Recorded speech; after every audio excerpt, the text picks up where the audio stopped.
클릭해주셔서 감사합니다. 오늘 소개해드릴 차량은 테슬라 차량이고요. 자, 일단 차주님 굉장히 반갑습니다.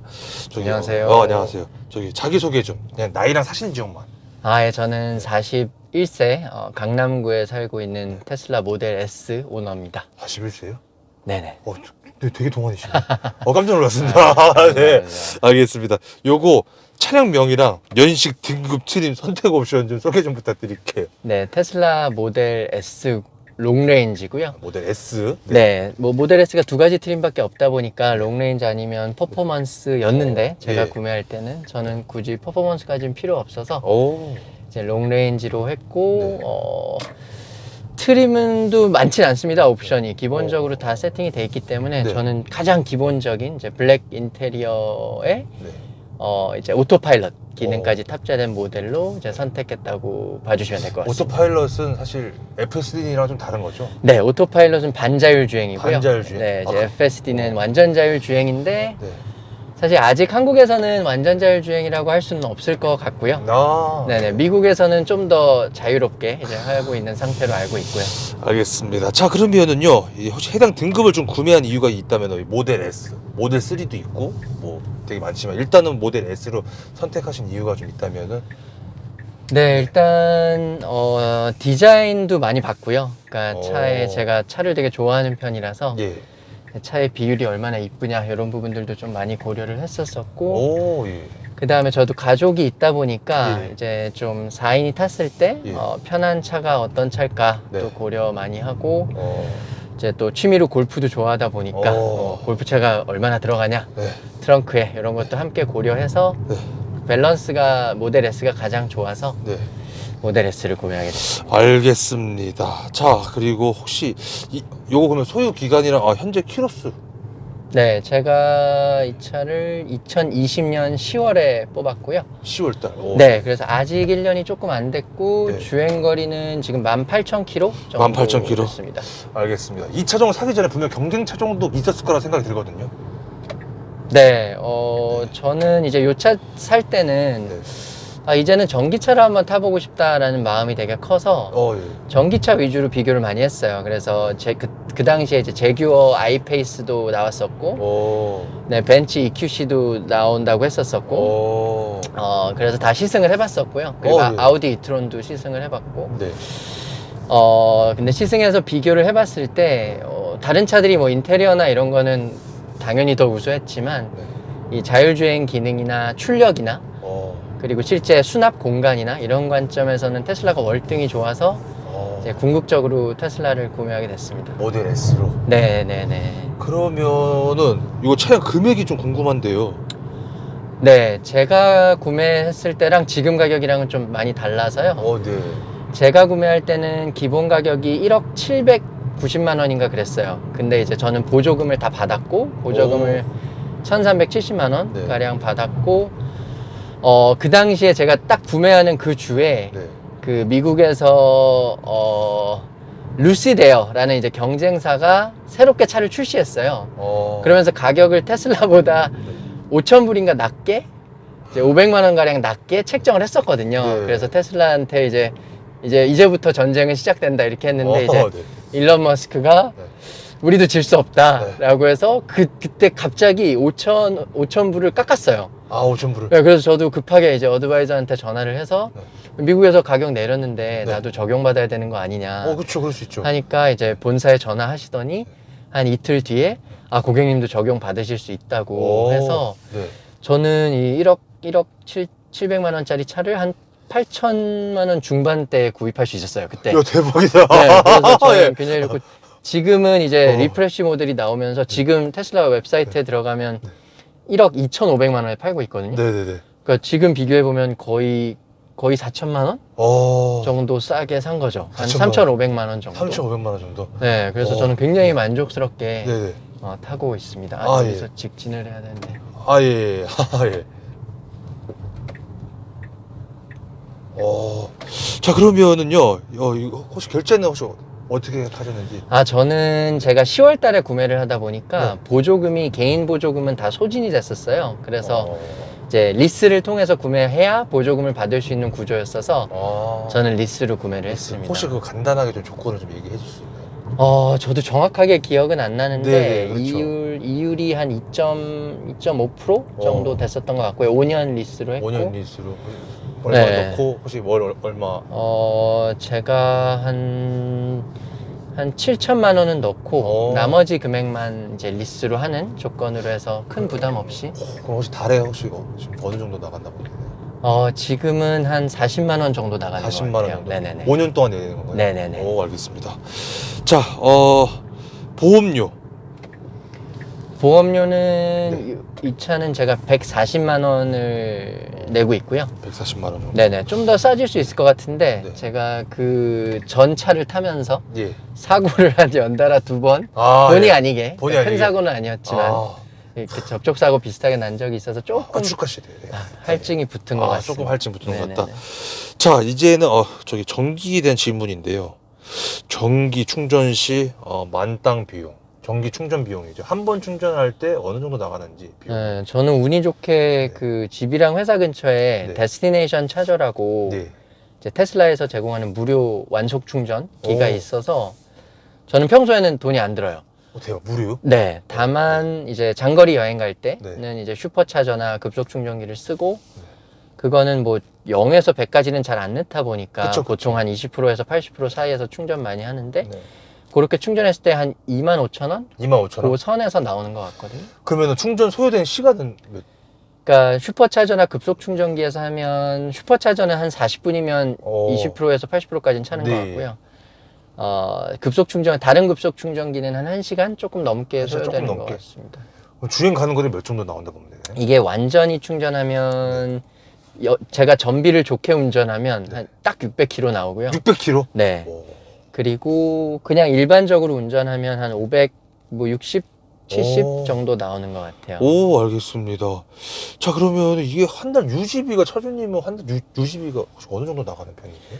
그러니까 유지비라고 할 게 사실 없어요. 보통 차는 이제 주유비 이 정도가 될 텐데 그 다음에 뭐 1년에 한 번씩 가는 뭐 엔진오일 이런 게 일반 차들이 있을 텐데 이건 그것도 없고 하다 보니까 유지비는 제가 지금 이 차를 산지 작년 이제 10월에 샀다고 말씀드렸는데 10개월 정도 됐는데 슈퍼차저 한 3번 충전해서 한 7만 얼마 나온 게 거의 전부라고 보시면 될 것 같아요. 대만족 하시나요? 굉장히 만족하죠. 알겠습니다. 와. 자, 그러면 이 차 장점이 좀 있다면 이 모델 S 롱레인지 장점. 대단합니다. 네, 말로 설명드리는 것보다 출력. 출력. 정말 뭐 남자들의 로망이라고 생각하고요. 이게 재력이 몇 초죠? 이게 3.7초? 3.7초라고요? 네네네. 그러니까 웬만한 뭐 포르쉐나 뭐 벤츠랑 뭐 BMW보다는 당연히 더 빠를 거고. 네, 그 정도니까. 재밌고요. 일단 운전하는 재미가 있고. 그다음에 뭐 아시겠지만 이제 전기차들은 다 배터리가 밑에 깔려 있잖아요. 대부분의 전기차들은. 그러니까 무게 중심도 낮아서 이 코너 돌 때 롤링도 상당히 적고요. 그다음에 또 트렁크가 얘가 해치백 스타일이라서 이렇게 다 열려요, 유리까지. 그러다 보니까 수납 공간이 일반 세단보다 거의 한 1.5배? 2배 가까이 되는 것 같아요. 그래서 골프채 4개, 보스턴백 한 3개 정도 다 트렁크에 들어가고 하다 보니까 네. 이제 되게 편해요. 여행 갈 때도 편하고, 뭐 골프 치러 갈 때도 편하고. 네. 그리고 이제 가장 편한 거는 이제 앞서 말씀드린 오토파일럿. 기능이 정말 장거리 주행할 때는 너무 편하고요. 사실 뭐 구매하기 전에도 몇 번 시승은 해봤지만 구매하고 나서 이 오토파일럿에 익숙해지면 다른 차는 못할 것 같은 기분이 들어요. 와, 엄청난 장점이다. 네. 그 정도로 오토파일럿이? 네, 완성도도 높고 실수도 거의 안 하고 가끔 하지만. 네, 가끔 하지만 정말 믿을 수 있는. 가끔 실수한다면 어떤 식으로 실수? 그러니까 요즘은 좀 안 그런데 초기에는 그 터널, 그러니까 굉장히 밝은 데서 어두운 데로 들어갔다가 또 어두운 데서 갑자기 밝은 데로 나왔을 때 얘가 이게 카메라로 인지하는 기술이다 보니까 이거를 벽으로 인식하는 건지 뭔지 모르겠지만 순간적으로 착오를 해서 하면서 급브레이크를 걸 때가 있더라고요. 아, 급브레이크를. 그렇다고 완전 정차하는 건 아니고 속도를 확 줄일 때가 있어서 그때는 가끔 놀랄 때가 있어요. 근데 요즘은 거의 없는 것 같고 그럴 때가 가끔 있어서 그래서 항상 중요한 거지만 반자율 주행은 차한테 맡기는 게 아니라 그냥 도움을 받는 거라고 생각하고 하면 굉장히 편하죠. 그리고 차 막힐 때도 너무 좋고요. 차 막힐 때 그냥 켜놓으면 자기가 알아서 속도 맞춰서 다 가니까. 좋은 정보 감사합니다. 네. 또 있나요, 장점이? 또 장점. 그 정도?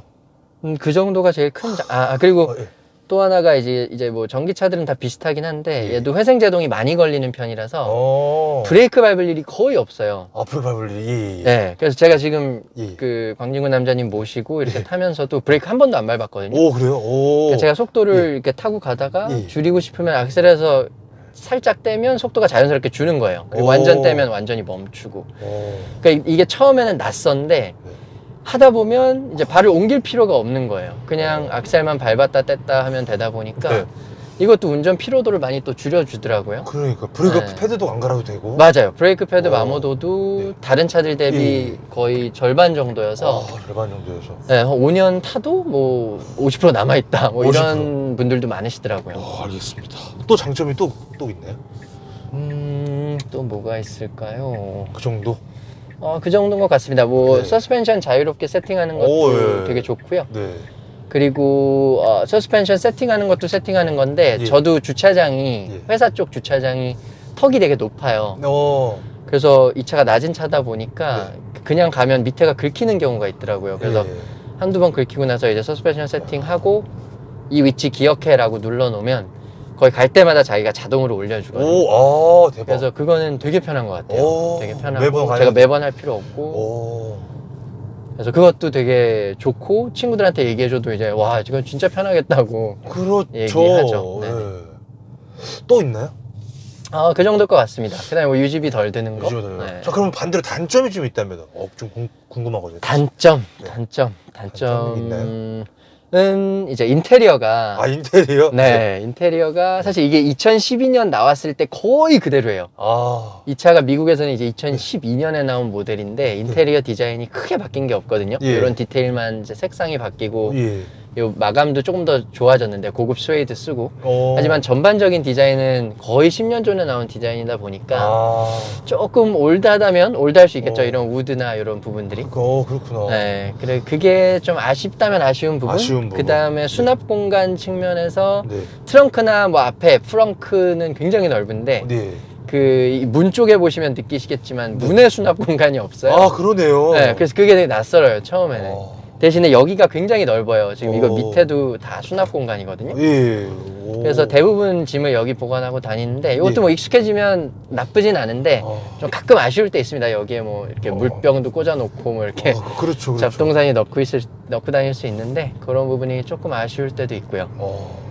그 다음에 처음에 샀을 때는 아무래도 새 차 딱 받았는데 차가 완벽했으면 좋겠는데 이제 외관에 이제 둘러보다 보면 단차들이 좀 있죠.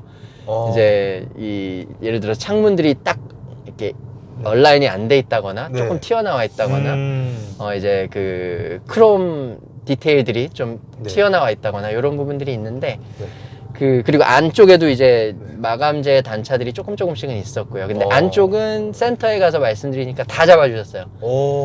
금방 잡아주셨고, 네. 바깥쪽은 잡기 불가능한 것들이 있더라고요. 그래서 그거는 그냥 감안하고 타셔야 된다고 해서. 불가능한 것도 있다. 네. 차값이 그래도, 그렇구나. 맞아요. 착값 대비 그 외관 마감 완성도는 좀 아쉽죠. 그리고 인테리어도 조금 아쉽고. 하지만 차주님 개인적으로는 그래도 만족하시는 거죠? 처음에 받았을 때 딱 느낌이 그래도 좀 안 좋으셨나요? 그 정도는 아니었어요. 왜냐하면 장점들이 훨씬 많았고, 그리고 이미 그 전부터 커뮤니티에 들어가서 이 단차에 대해서는 너무나 많은 분들이 이미 얘기를 해놔서 마음의 준비가 조금은 돼 있었던 것 같아요. 완벽하진 않을 거다. 완벽하지 않을 거다. 네네. 이 차량 같은 경우는 그래도 양품인가요? 아니면 조금? 저는 양품인 편인 것 같아요. 센터에 가봐도 이 정도면 되게 양품 받으신 거라고 큰 하자 없으신 거고. 큰 하자 없다. 네, 그리고 특히 뭐 주행하는 관점에서 문제가 없으니까 저는 외관적인 부분은 처음에는 좀 신경 쓰이는데 타다 보면 금방 그냥 익숙해지는 것 같아요.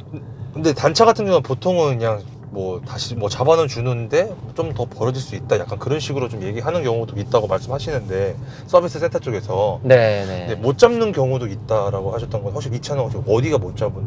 그러니까 예를 들어서 이제 뒤쪽 조수석 쪽 뒷좌석 이제 문 바로 뒤에 이렇게 실버 크롬 라이닝이 한 선으로 쭉 이어져야 되는데 저 C필러 쪽에서 약간 이렇게 톡 튀어나와 있어요. 근데 그건 어떻게 만져도 그 수정할 수 있는 게 아니라고 하더라고요. 그 부분이 그 부분 말고 딱히 이 차량은 딱히 없는 거죠? 그 다음에 이제 브레이크 등, 그 창문 쪽에 브레이크 등이 하나 더 있거든요. 위에.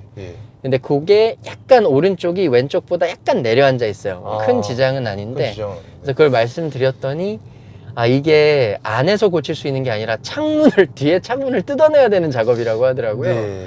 그래서 해드릴 수는 있는데 작업 기간이 3, 4일 정도 소요되고, 그리고 붙였는데 전보다 단차가 줄어들 거라는 보장은 없다. 그래서 저도 이게 타는데 큰 지장 없으면 그냥 타자 하면서 타고 있죠. 알겠습니다. 자, 이 차의 디자인, 혹시 디자인 좀 어떻게 생각하시는지? 저는 개인적으로 되게 좋아해요. 되게 스포티한 룩을 가지고 있다고 생각하고, 그러니까 뒤에가 좀 높고 앞에가 좀 얄쌍한 편이라서 약간 공격적인 디자인인 것 같고요. 그리고 선들도 저는 이렇게 과한 디자인을 별로 안 좋아하는데 심플한 디자인 좋아하거든요. 그래서 뭐 독일 3사 중에서도 아우디 디자인을 좋아하는 편인데 이것도 좀 심플한 것 같아요. 선들 되게 많지 않고 날렵하게 디자인돼 있고, 그리고 엉덩이라고 하죠. 흔히 후면 디자인도 되게 비율이 약간 포르쉐나 뭐 마세라티처럼 좀 엉덩이가 이렇게 볼록하게 나온 스타일이라서 뒤에서 봤을 때도 좀 매력적이라고 생각하고요. 그래서 만족합니다. 헤드라이트도 좀 날렵하게 생겨서 저도 제 개인적인 스타일이라서 뭐 세상에서 가장 예쁜 차냐? 아니겠지만 이 정도면 어디 가서 디자인으로 꿀리진 않겠다라는 생각은 합니다. 알겠습니다. 실내 디자인은 아까 좀 다 말씀을 좀 해주셨고 차량 밸런스도 아까 좀 말씀하셨다면 매우 좋다라고, 배터리 밑에 있어서. 네, 무게중심이 밑에 있어서 코너링도 좋고 이렇게 차가 좀 이렇게 땅에 붙어서 가는 느낌? 그리고 앞서 말씀드린 서스펜션 세팅이 80km인가 100km 넘어가면 최하위 단으로 자기가 알아서 내려줘요. 그리고 다시 이제 저속 주행하면 60km 밑으로 내려오면 다시 표준 높이로 올라와서 그래서 고속 주행 안정감도 상당히 좋습니다. 자, 뽑기는 아까 말씀 다 해주신 것 같고, 뽑기, 뭐 단차라든지 아까 뭐 그런 거 말씀해 주시고, 튜닝한 거 혹시 따로 좀 있으신가요? 튜닝은 이제 외관 측면에서는 제가 카본 패턴을 되게 좋아해요. 그래서 원래 이 차 뽑기 전부터 뽑으면 내가 흰색과 카본의 조합으로 다 가겠다라고 해서 이제 사이드 미러 보시면 카본 커버가 돼 있죠. 그리고 이 차가 이제 사이드 카메라도 있어요. 옆에 카메라들이 있는데 그것도 커버가 원래는 그 크롬 색상이에요. 반짝반짝이는 크롬, 그것도 카본으로 덮었고, 그 다음에 리어 스포일러 카본으로 하고, 그 다음에 그 트렁크 쪽에 크롬 라이닝이 하나 있거든요. 테슬라라고 써있는. 근데 그것도 그렇게 이쁘진 않아서 그것도 카본 패턴으로 좀 덮어놓은 상태라고 보시면 될 것 같습니다. 그 외에는 이제 테슬라 단점 중에 하나가 얘가 엔진 소음이 없다 보니까 네. 그건 장점인데 엔진 소음이 없다 보니까 도로 소음이 좀 많이 올라오는 편이에요. 처음 타보면 다른 소음이 없으니까 네. 도로 소음만 느껴지는데 네. 근데 얘가 그 다른 그 고급 차들 비해서 그러니까 네. 1억이 넘는 차들 비해서 방음 작업이 좀 덜 돼 있어요. 그러니까 펜더나 네. 이 차량 하단에 그래서 이제 펜더 방음을 하나 했죠. 펜더 방음을 해서 소음을 예. 좀 잡아줬고 예. 그다음에 뭐 블랙박스 했고 예. 그 정도네요. 그다음에 뭐 그 정도? 틴팅이야 뭐 튜닝이라고 할 수는 없을 것 같고. 알겠습니다. 자, 시트 좀 어떠신 것 같으세요? 시트는 생각보다 되게 편해요. 아, 편하다. 약간 버킷 시트 느낌 있고 네. 특히 앞좌석이랑 조수석은 저는 굉장히 편한 것 같고요. 그리고 너무 물컹하지도 않고 네. 너무 단단하지도 않아서 시트는 만족도는 굉장히 장거리 갈 때도 막 허리 아프거나 그러지는 않나? 저는 제가 전에 타던 차들보다는 훨씬 덜 아픈 것 같아요. 어. 뭐 상대적인 비교일 텐데 전에는 혹시 어떤 차를? 예전에는 그 스포티지를 탔었고요. 첫 네. 차는. 예. 그리고 요 차 바로 네. 바로 전 차는 제네시스였는데 그 그 두 차보다는 저는 앞좌석은 월등히 좋은 것 같고요. 월등히, 네. 제네시스보다도 더 좋고. 다만 네. 뒷좌석은 네.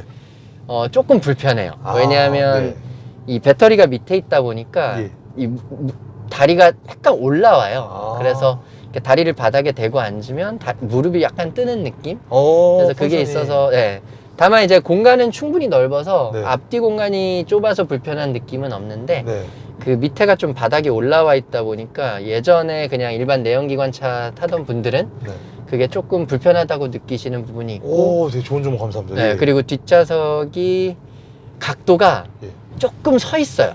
아, 일반 세단들보다. 등받이 각도. 네, 그리고 요즘 나오는 세단들이나 SUV들은 이렇게 원하면 조금 이렇게 뒤로 젖힐 수 있는 세단들도 많잖아요. 예. 아니면 SUV들은 대부분 그렇고. 예. 근데 그 기능이 없어요, 아쉽게도. 그래서 딱 각도가 조금 서 있다 보니까 뒷좌석에서 오래 타시는 분들은 조금 불편할 수 있다. 조금 불편할 수 있다. 근데 어떤 분들은 또 편하다고 하시고요. 호불호가 좀 갈리는 것 같은데. 호불호가 갈린 것 같다. 그냥 전반적으로 봤을 때 일반 좀 프리미엄 세단보다는 뒷좌석이 좀 불편하다는 말씀드릴 수 있을 것 이거 같아요. 체형하고는 상관없이 이거 시트 포지션은 괜찮을까요? 뭐 키가 더 크신다거나 키가 더 작다거나. 네, 이게 네. 지금 위에 보시면 글라스 루프잖아요. 예. 그러니까 천정이 이게 그냥 막혀 있는 게 아니라 얇은 유리로 돼 있으니까 강화 유리지만 예. 얇아서 이게 층고가 생각보다 높아요. 그래서 뒤에 탔을 때도 네. 한 뭐 180 가까이 되시는 분들도 크게 불편함 못 느끼시거든요. 그래서 네, 뒷좌석까지는 뭐 층고 이슈는 없으신 것 같아요. 운전석도 마찬가지. 네, 운전석도 지금 네 저도 뭐 여유 시티하고 공간이 소용이 많고요. 없이. 네네. 네, 그건 비밀이고요. 네, 알겠습니다. 예. 그냥 뭐 대한민국 보편적인. 네네네, 그냥 평균 키. 평균 키. 근데 사장님보다 더 커도 더 작아도 크게 상관없을 네, 것 전혀 같지만 문제. 그리고 이 오른쪽- 의자도 낮아지고 높아지기도 하거든요. 어. 그래서 뭐 키 크신 분들은 의자를 더 낮추면 되고, 저는 좀 높이 타는 걸 좋아해서 많이 높여놓은 편이고요. 하지만 여기 정도만 아까 그 말씀하신 약간 좀 서 있다는 거. 뒷좌석이 각도가 서 있다는 거. 얘도 악셀 위치도 아까 배터리 때문에 약간 좀 위에 있다고. 그러진 않아요. 그래요? 네, 운전석은 그러진 않아요. 네, 뒷자리가? 뒷좌석. 네. 뒷좌석이요? 네, 운전석은 네. 조수석도 그렇고 네. 훨씬 편하실걸요? 일반 차들이랑 큰 차이 못 느끼실 거예요. 뒷좌석이었구나. 죄송합니다. 예. 알겠습니다. 자, 핸들 그립감은 좀 어떠신 것 같으세요? 그립감은 뭐 나쁘지 않은 것 같고요. 나쁘지 않은 것 핸들 크기가 조금 더 컴팩트하면 좋을 것 같은데 어. 근데 앞에 여기 디스플레이가 또 있어서 예. 더 작으면 시야를 좀 가릴 것 같아요. 그래서 그걸 고려해서 만든 것 고려서 같아서 맞는 것 같다. 뭐 그냥 무난한 것 같습니다. 불만 없고 뭐 그렇다고 뭐 다른 차보다 월등히 좋다고 하기도 어렵고. 무게감은 혹시 좀 어떠신 편인가요? 무게감은 제가 초기에는 스포츠 세팅을 해놨는데 예. 타다 보니까 힘들더라고요. 뻑뻑해서. 예. 물론 스포티한 드라이빙은 가능하지만 네. 그래서 저는 요즘은 그냥 컴포트 놓고 다니고요. 표준 놓고 다니는 것 같아요. 이게 세 단계가 있는 세 것 단계. 같아요. 네. 세 단계가 있다면은 네, 스티어링은 세 단계가 컴포트, 표준, 스포츠. 네. 컴포트는 너무 가볍고. 네, 컴포트는 진짜 막 돌아가고요. 막 들어가고. 네, 표준이 딱 좋은 것 같고 네. 좀 뭐 스포티하고 묵직한 거 좋아하시는 분들은 스포츠 노크 타도 괜찮을 것 같아요. 오, 알겠습니다. 여자분이 운전을 하신다고 하면 컨버터 정도 돼야 될까요? 그러면 더 편하실 것 같아요. 제 와이프는 그냥 표준 노크 타는데. 그래. 근데 표준 놓고 타도 크게 문제는. 네, 전혀 뭐 힘이 많이 들어. 예전 차랑 뭐 비슷한 수준인 것 같습니다. 알겠어요. 좋은 정보 감사합니다. 자, 버튼부 위치 편의성인데요. 자, 일단 운전석 쪽에 있는 창문 쪽 버튼부 위치 편의성 위치는 좀 어떠신 것 같으신지. 창문은 뭐 일반 차들이랑 큰 차이 없어서 네. 필요한 기능들은 다 여기 있고요. 그래서 요거는 창문 쪽은 전혀 불편한 거 없고. 네. 핸들 쪽은. 핸들 쪽은 생각보다 편해요. 뭐 제일 많이 조절하는 게 공조 장치잖아요. 예. 에어컨 껐다 켰다, 그렇죠. 뭐 온도 그거 다 여기서 할 수 있고. 여기서. 네, 그다음에 음성 인식 기능도 여기다 붙어 있고, 그래서 음성 인식 기능도 꽤 잘 해요. 그래서 그걸로 뭐 디스플레이 밝기 조절하거나 이런 것들 하기에도 큰 불편함 없고요. 그다음에 이쪽은 이제 그 MP3나 네. 그 음원 재생할 때는 이쪽 왼쪽 버튼으로 볼륨 조절이랑 다 할 수 있어서 곡 넘김도 다 있고요. 그래서 요거는 핸들 요 설계는 되게 심플하게 잘 돼 있는 것 같고 군더더기 없고요. 군더더기 없다. 그 다음에 이제 네. 레버가 제일 좋은 것 중에 하나가 예. 이건 뭐 벤츠랑 똑같긴 한데 기어 레버가 여기 달렸거든요. 여기 기어가 없잖아요. 예. 그래서 여기 공간 생기는 것도 좋은데 이게 익숙해지면 엄청 편하더라고요. 이게 이렇게 바꿨다 이렇게 막 전진후진 주차할 때 이럴 필요 없고 여기서 이렇게만 하면 되니까 훨씬 효율적인 것 같고 불필요한 공간도 차지하지 않고. 그래서 요거는 되게 설계 잘 된 것 같아요.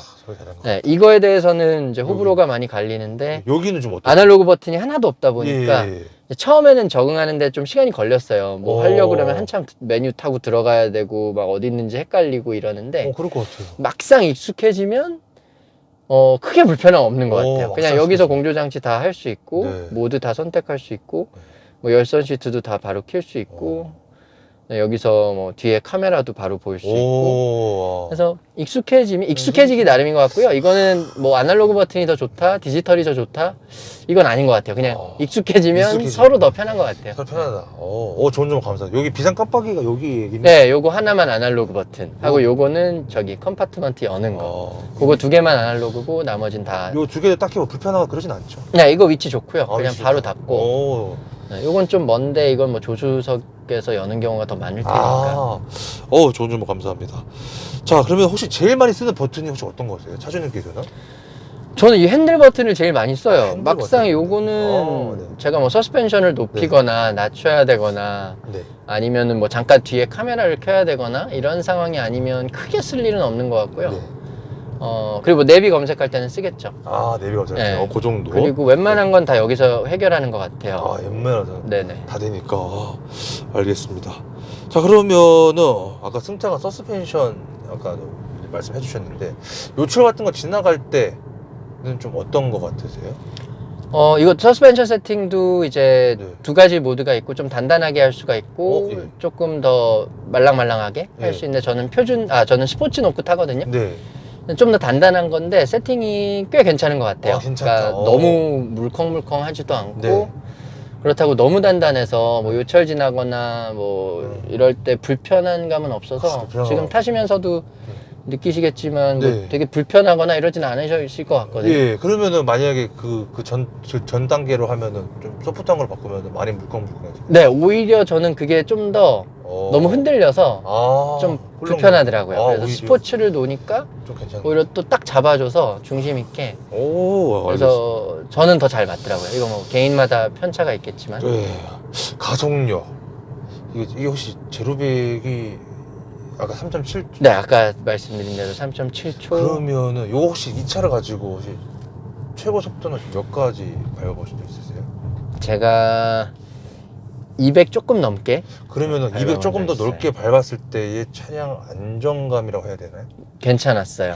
전혀 그런 거 없었다. 네네. 더 밟아봐도 큰 문제는 없었다. 네. 출력도 전혀 딸리지 않았고 보통 전기차들이 뭐 150, 180 넘어가면 출력 딸린다고 하는데 기어가 없다 보니까 근데 전혀 못 느꼈어요. 그럼 요것도 이제 모드가 또 몇 가지 또 있잖아요. 혹시 어떤 모드로 주로 주행을 하시는 편이세요? 저는 이제 롱레인지 같은 경우에는 주행 모드가 두 개예요. 컴포트 모드가 출력을 좀 제한시키는 거고 표준이 이제 일반적으로 출력 다 낼 수 있게 하는 건데 저는 표준 놓고 항상 타고요. 표준 놓고. 굳이 이거를, 왜냐면 주행거리가 긴 편이라서 그렇죠. 굳이 컴포트로 출력 제한시킬 필요는 없을 것 같고. 근데 아까 보니까 한 40km 정도밖에 차이가 안 나는 것 같은데, 아까 이거 완충했을 때 600km고 좀 밟는다 치면 한 560? 맞아요. 큰 차이 그렇게 많이 안 나요. 그리고 이제 퍼포먼스 차량을 사면 저기에 이제 루디크로스 모드라고 해서 이제 더 고성능 모드가 하나 더 있죠. 네, 더 출력을 더 끌어내는 모드가. 알겠습니다. 그럼 반대로 제동력인데요. 제동력, 이거 좀 네, 혹시 제동력에 대해서 좀 말씀을 좀 해주신다면. 네, 저도 뭐 자동차 전문가는 아니고 제가 막 뭐 급가속 급정거를 그렇죠. 많이 하는 편은 아니라서. 네네네, 그런. 네, 근데 전혀 생활 속에서 뭐 그 제동력이 딸린다? 혹은 뭐 빗길에서 미끄럽다 이런 거는 없고요. 그냥 일반 차랑 비슷한 수준인 것 같고요. 거의 브레이크는 거의 안 밟으시잖아요, 그렇죠? 많이 안 밟게 되죠. 많이 안 밟게 되고 정말 급한 상황에 밟게 되는데 뭐 문제는 없는 것 같아요. 다만 이제 정말 고성능 차량들 대비는 이제 제가 알기로 4P 브레이크가 들어간 걸로 알고 있는데 뭐 6P나 뭐 이런 브레이크보다는 성능이 조금은 딸릴 수는 있겠죠. 그리고 이 차가 이제 전기차다 보니까 굉장히 무거워요. 그러니까 공차 중량이 2.2톤이 넘어서 그러다 보니까 제동력이, 그러니까 되게 예민하신 분들에게는, 가벼운 차를 타시는 분들에게는 얘 좀 밀린다? 라고 느끼실 수도 있을 거예요, 아마. 되게 과속하다가 만약에 똑같이 브레이크를 밟으신다면. 근데 일상주행에서는 전혀 못 느낄 수준이라고 봐주셔도 될 것 같습니다. 좋은 정보 감사합니다. 네. 요거 회전제동 장치도 아까 보니까 표준이 있고. 맞아요. 지금 제가 세팅해 놓은 게 표준일 거고, 좀 더 약하게 하면 이제 거의 안 걸리는 수준으로, 제가 브레이크를 밟아야 되는 수준으로만 걸어주고, 그 다음에 이제 맨 마지막이 크립 모드라고 해서, 크립 모드는 이제 원래 내연기관 차는 시동 걸어 놓으면 차가 계속 앞으로 가잖아요. 기어를 넣어 놓으면. 그것처럼 얘도 그냥 계속 가는 상태고, 이제 완전히 멈추고 싶으면 제가 항상 브레이크를 밟아야 되니까. 내연기관처럼 운전하고 싶으면 크립 모드에 놓고 운전하면 되고, 전기차처럼 운전하고 싶으면 표준 모드에 놓고, 이제 회생제동을 하면서 이제 원 페달 드라이빙 하면서 다니면 또 되죠. 알겠습니다. 좋은 정보 감사합니다. 코너링인데 아까 짧게 말씀해 주셨지만, 코너링 돌았을 때에 그냥 뭐 속도가 몇이든 매우 안정감이라고 보면 되나요? 네, 뭐 저도 뭐 차를 되게 많이 바꿔 타본 사람은 아니라서 비교하긴 그렇지만, 세단 중에서도 저는 제일 롤이 적은 차 중에 하나라고 생각 들고요. 네, 한 70km, 80km로 자꾸 돌려도 거의 따라와주는. 많이 안 미끄러지고. 그래서 되게 안정감이 있어요. 안정감이 있다. 감사합니다. 기어비 변속 타이밍인데 이거는 사실 전기여서. 네, 기어가 단일 기어니까. 그냥 요건 그냥 패스하도록 하고. 자, 엔진음도 이거는 뭐 너무 조용하다고 아까 말씀해 주셨고, 배기음도 그렇고, 그렇죠? 배기음도 없죠. 배기음도 없고. 스피커 혹시 어떠세요? 스피커는 생각보다 되게 좋아요. 생각보다 좋다? 네. 제가 알기로 저도 차를 좋아해서 막 스피커 어디서 만든 건지 이런 거 찾아보면 이게 그 하만카돈 계열사 중에 그 이제 B2B로, 그러니까 본인들의 라벨을 만들지 않고, 그러니까 자동차 메이커들을 위해서 B2B로 고품질 스피커를 만들어주는 자회사가 있어요. S1NN인가 그럴 거예요. 신인가 이름이. 거기서 만들어준 건데, 이게 출력이 웬만한 수입차보다 더 좋은 걸로 알고 있거든요. 그러니까 550W인가로 알고 있는데, 그래서 베이스도 꽤 좋고, 그리고 이퀄라이저로 다 세팅할 수 있고.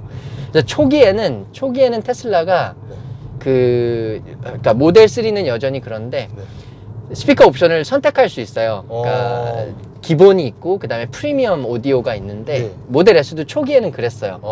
그래서 스탠다드를 하면 음질이 너무 안 좋아서 다들 스피커 튜닝을 하셨는데, 요즘 나오는 모델 S들은 다 프리미엄 오디오가 들어가 있거든요. 그러니까 테슬라 안에서는 프리미엄 오디오가.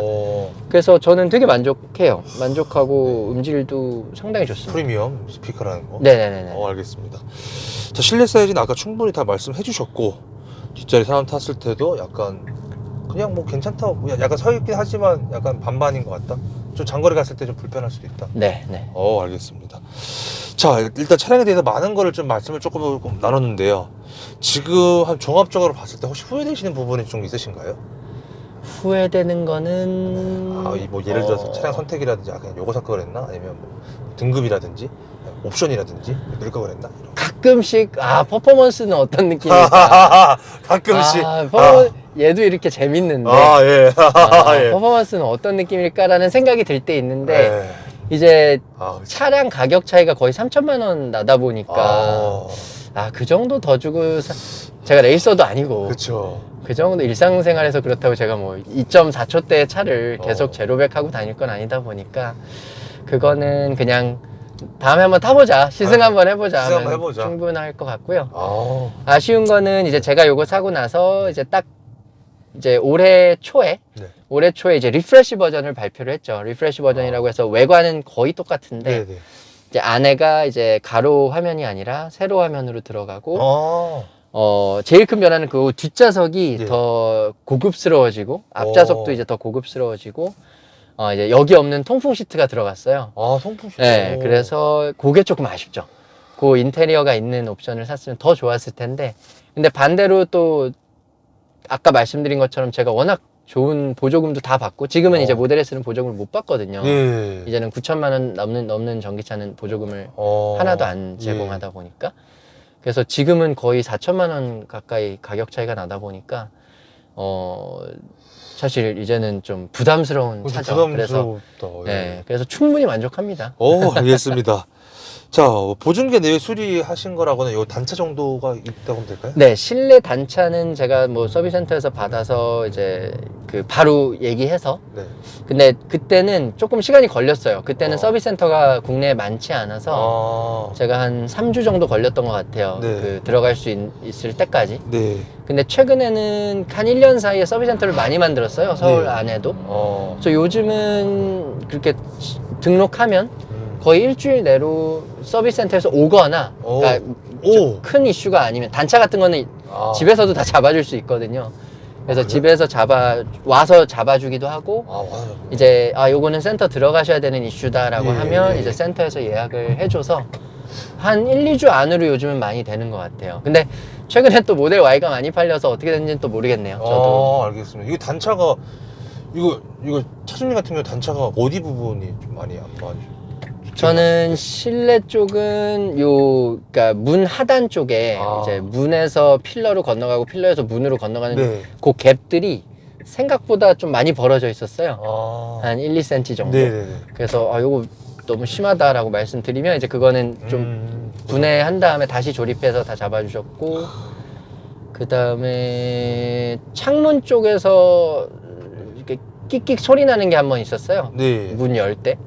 그래서 그거 한번 말씀드려서 잡아주셨고 지금은 뭐 이슈들은 없고요. 알겠습니다. 자, 테슬라의 메인 터너스 정비성에 대해서 혹시 어떻게 생각을 좀 하시는지? 약간 양면성이 있는데요.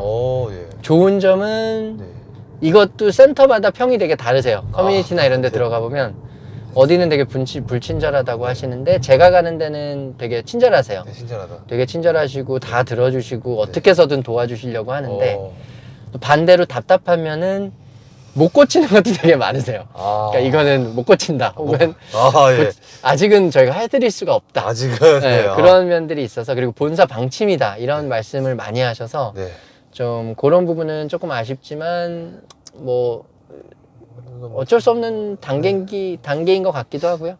아직은 한국이 이제 테슬라 관점에서는 되게 큰 시장은 아니다 보니까 좀 시간이 걸릴 것 같습니다. 알겠습니다. 자, 뭐 고질병이나 결함은 아까 다 말씀해 주신 것 같고 단차 정도밖에 없잖아요, 그렇죠? 단차가 제일 크고요.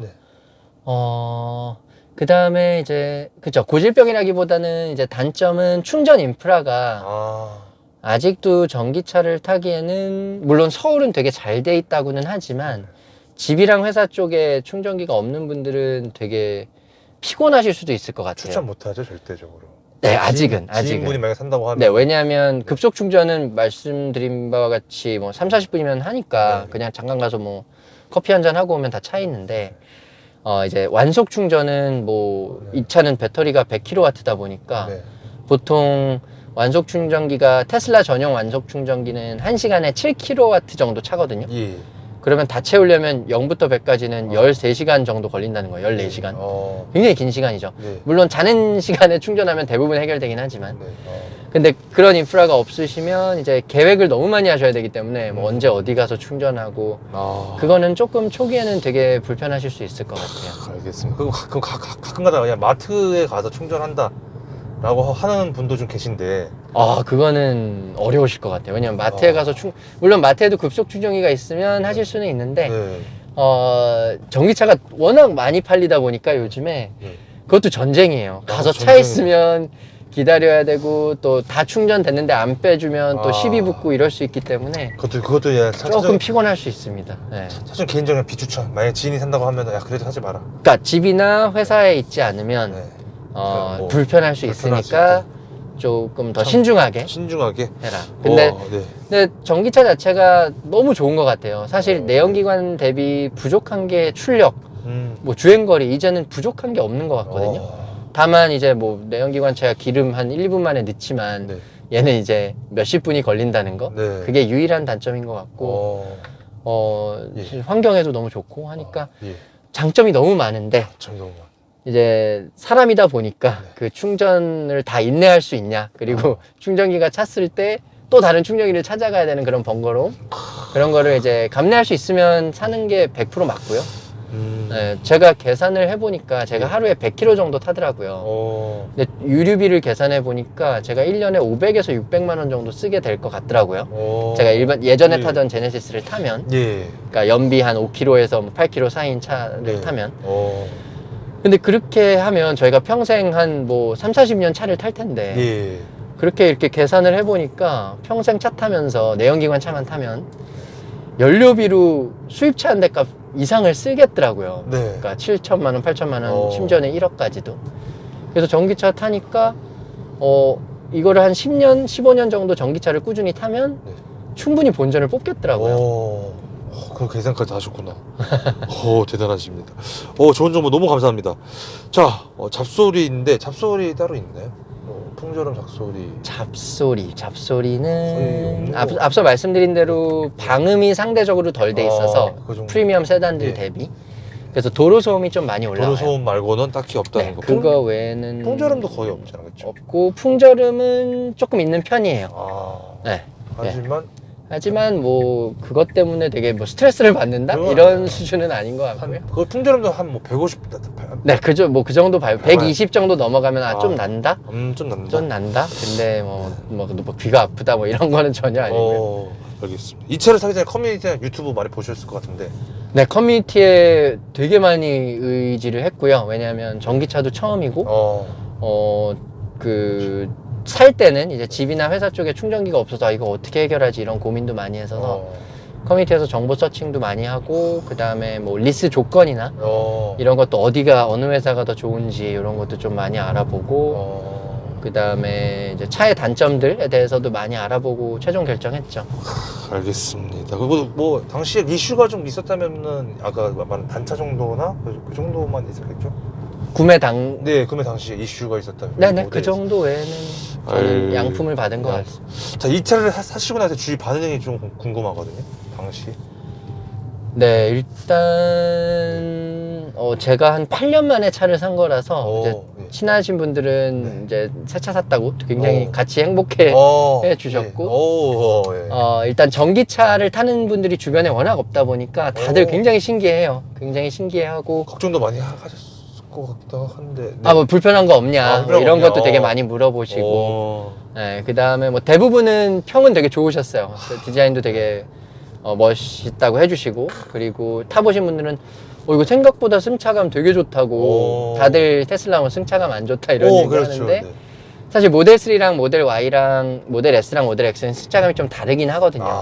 그러니까 모델 S랑 X는 에어 서스펜션이고 3랑 Y는 아직까지는 아니다 보니까 그래서 승차감 차이가 좀 나는 걸로 알고 있는데, 이거는 주변 분들도 굉장히 만족해 하시고, 알겠습니다. 관심도 이것저것 많이 물어보세요.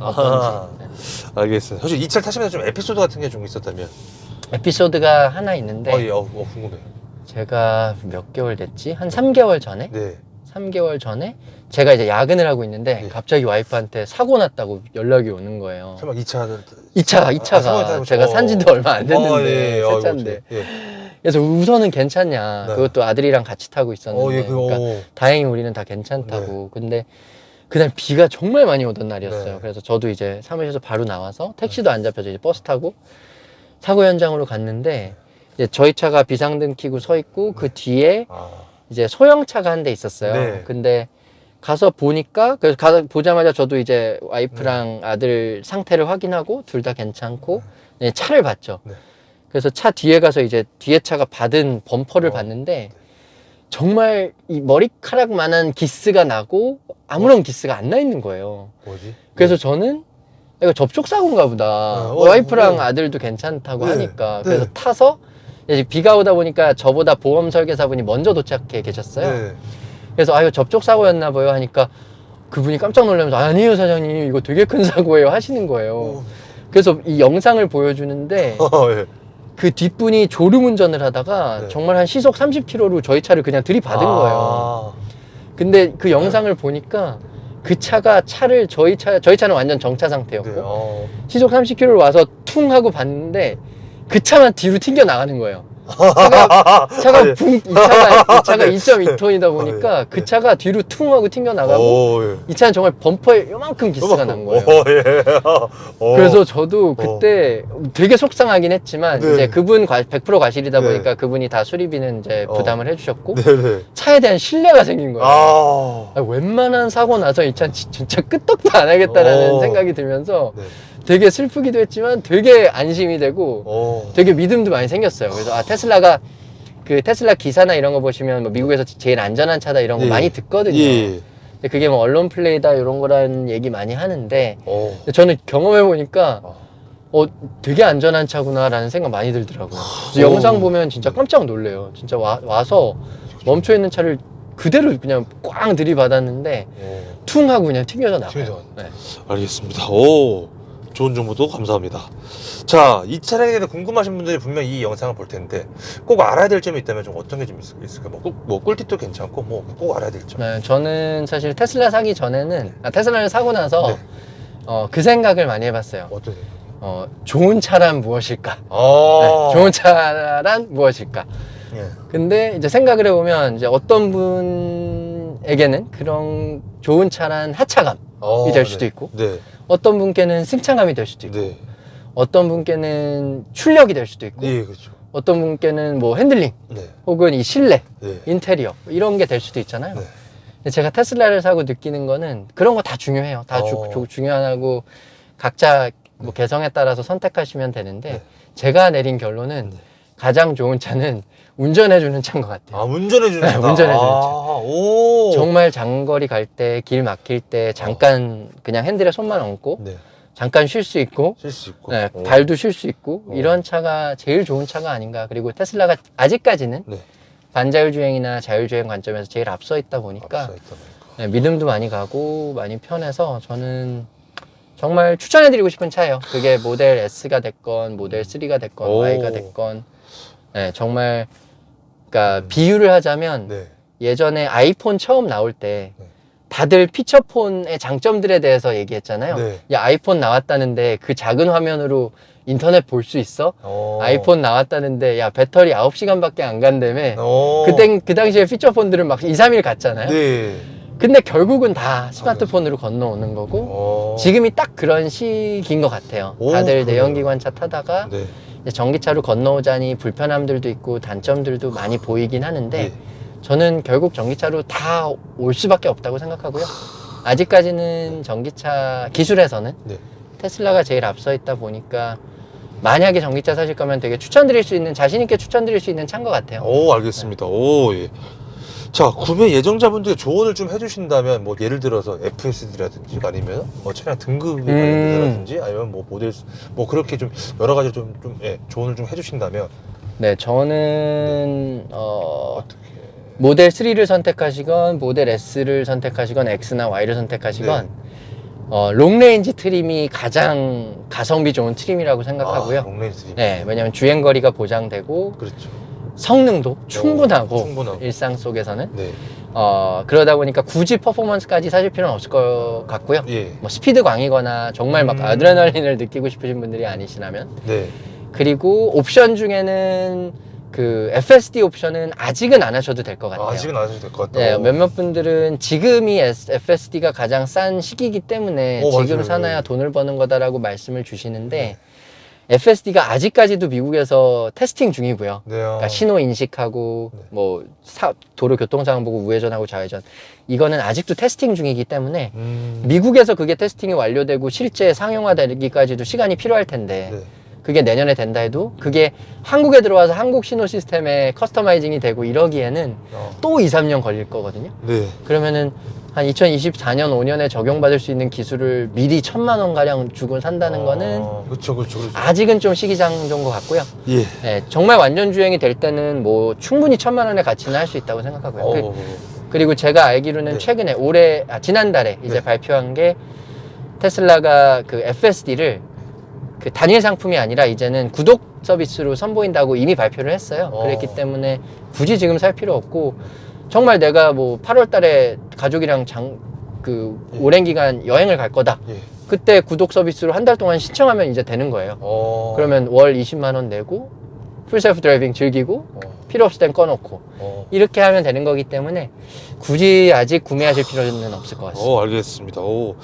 자, 차량 추천 여부인데, 이럴 경우에 추천하고 저럴 경우에 추천하지 않는다. 물론 아까 다 말씀을 좀 해주셨는데, 그냥 충전 시설이 있으면 추천을 하고 충전 시설 없으면 추천 안 한다 라고 그냥 정의를 좀 내려도 될까요? 네, 그게 맞고, 네. 그게 맞는 것 같고요. 그 다음에 두 번째는 네. 이제 매일 주행거리가 어느 정도 되느냐에 따라서 되게 다르실 것 같아요. 그러니까 매일 주행거리가 뭐 150km, 200km 되신다고 하면 좀 불편하실 수 있고요. 왜냐면 충전을 너무 자주 해야 되다 보니까. 예. 근데 뭐 주행거리가 100km 미만이다, 네. 50km 미만이다, 이런 분들께는 사실 이거 한 번 충전하면 일주일 넘게 타실 거거든요. 예.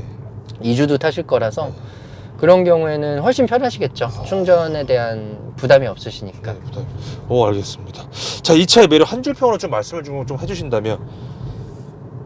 저는 테슬라는 네. 약간 네. 밸런스가 좋은 차다. 밸런스 좋잖아. 네, 네. 그러니까 네. 밟고 싶을 땐 원하는 만큼 속도를 낼 수도 있고, 가족들이랑 여행을 갈 때는 또 편하게 짐 실을 만큼 다 실고 주행할 수 있고, 그런 밸런스. 아들이랑 차박하고 싶을 때는 차박할 수 있고, 그런 매력이 되게, 특히 모델 S는 좋은 것 같아요. 좋은 것 같다. 자, 굳이 점수를 좀 매기자면 5점 만점 중에 몇 점을 주실 건지. 저는 5.2점 정도. 5.2점이요? 네. 더 오버가 돼서? 네네. 저는 와, 조금 더 주고 싶습니다. 예. 알겠습니다. 자, 지금 현재 기준에서 다시 산다면은, 이 차를 다시 산다면은 다시 사실 건지, 아니면은 등급을 좀 바꿀 것인지 좀 궁금하거든요. 예. 뭐 당연히 제 재무적인 상태나 이런 게 고려돼야 되겠지만, 네. 저는 다음 차도 무조건 전기차를 살 것 같고요. 네. 큰 이변이 없는 이상 테슬라를 살 가능성이 높을 것 같아요. 네, 왜냐하면 이 반자율주행 기술, 자율주행 기술, 그 다음에 이 모터 효율, 배터리 효율, 이런 게 아직까지는 다른 전기차 브랜드 대비 월등히 좋다 보니까 저는 되게 만족도가 높습니다. 그러면 만약에 지금 다시 산다면 모델 S로 똑같이, 저는 다시 모델 S, 퍼포먼스 자금적인 여유가 있다면 플레드를 살 것 같아요. 플레드? 네. 플레드가 끝판왕인가요? 플레드가 끝판왕. 퍼포먼스보다 이제 그거는 뷰가티보다 빠른. 그래요? 네. 플레드 갈 것이다. 네. 만약에 지금 다시 그쵸. 여유가 있다면은 네. 플레드 갈 것 같다. 그쵸. 알겠습니다. 자, 제 공식적 질문 다 끝났고요. 네. 혹시 차량에 대해서 정보가 좀 빠졌거나 뭔가 좀 뭐 더 하실 말씀? 아니요. 말씀드릴 내용은 다 말씀드린 것 같고요. 다 너무 많은 말씀을 좀 해주셔가지고 네. 정말 감사할 따름입니다. 아닙니다. 그러면 이제 끊을까요? 네네. 감사합니다. 네. 끊을게요. 네. 뭔가 또 빠지신 얘기가 또 있다고 말씀하셔서. 네. 네네. 말씀하시면 될 것 같아요. 예. 제가 모델 S를 사게 된 계기에 대해서 아까 예. 말씀을 드렸는데 한 가지 빠뜨려서, 예. 제가 사실 2014년에 미국 출장을 갈 기회가 있었어요. 예. 그래서 제가 출장 간 회사에서 이제 테슬라 모델 S를 가지고 있었어요. 예. 그래서 저한테 이제 키를 주면서 한번 시승해 보시라고. 근데 이제 꼭 해봐야 되는 게, 테슬라 모델 S에 타서는 시동 걸고 차 없는 도로에서 악셀을 끝까지 순간적으로 밟아라 라고 예. 이제 말씀을 주셔서 가서 해봤는데 정말 신세계였거든요. 정말 14년 당시면. 네, 2014년에 그 정도의 출력을 가진 차를 타본다는 게 정말 저한테 너무 큰 감동이었어서 네. 그때부터 제 드림카가 이제 테슬라 모델 S였고 네. 그 차를 이제 타게 돼서 지금 저는 너무 만족감이 높은 상태라고 봐주시면 될 것 같습니다. 감사합니다. 아, 예. 아, 예.